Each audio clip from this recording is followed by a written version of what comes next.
Hello, students. Today I'm going to be reading aloud so that you can read along to Did World War II launch the Civil Rights Movement? Okay, and this is from History.com. Did World War II launch the Civil Rights Movement?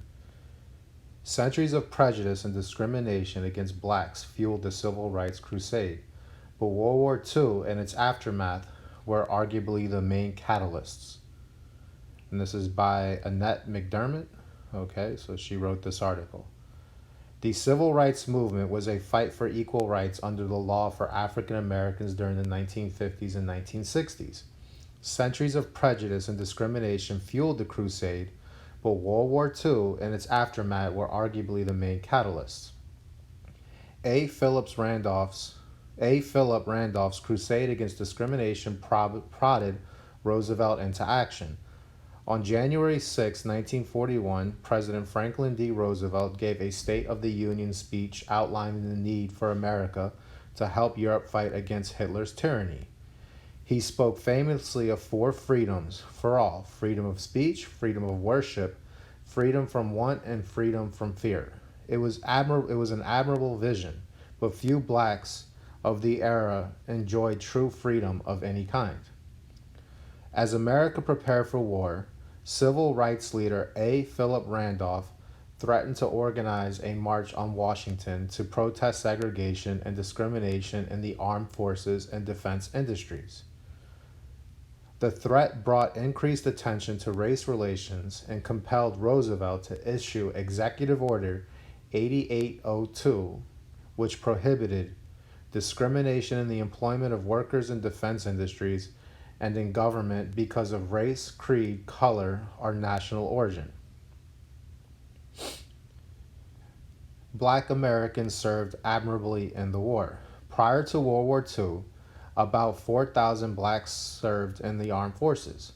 By the war's end, that number had grown to over 1.2 million, though the military remained segregated.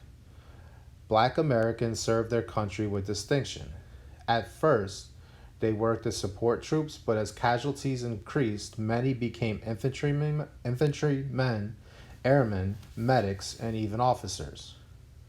All black or mostly black units, such as the 320th Anti-Aircraft Barrage Balloon Battalion, the 761st Tank Battalion, and the Tuskegee Airmen, fought their way through Europe and earned reputations as courageous, honorable soldiers. Yet, according to John C. McManus, Ph.D., Curator's Distinguished Professor of U.S. Military at the Missouri University of Science and Technology, quite commonly black soldiers found themselves confronted with ugly discrimination and segregation during off-duty hours in military towns, especially in the South. Probably the most famous instance of this was when Lieutenant Jackie Robinson refused to comply with the bus segregation at Fort Hood. Many other incidents led to confrontations and significant violence and much social activism. At times, there were riots between white and black soldiers, even overseas as well. As whites at home went to war, blacks left behind had access to manufacturing jobs previously unavailable to them. They learned new skills, joined unions, and became part of the industrial workforce. The Double V campaign fought for victory at home and abroad. In 1942, African American James G. Thompson wrote a letter to the Pittsburgh Courier titled, "Should I Sacrifice to Live Half American?" which questioned if he should fight for a country that discriminated against him. Thompson initiated the Double V campaign to encourage others to fight for victory and freedom abroad and home. The Double V slogan took hold. By serving their country, black soldiers earned a great deal of respect for fair-minded whites and blacks alike. This in turn gave them a greater political voice than they otherwise might have had, said McManus. Black veterans led the post-war civil rights charge. Blacks returned home from the war to a life of bigotry and injustice.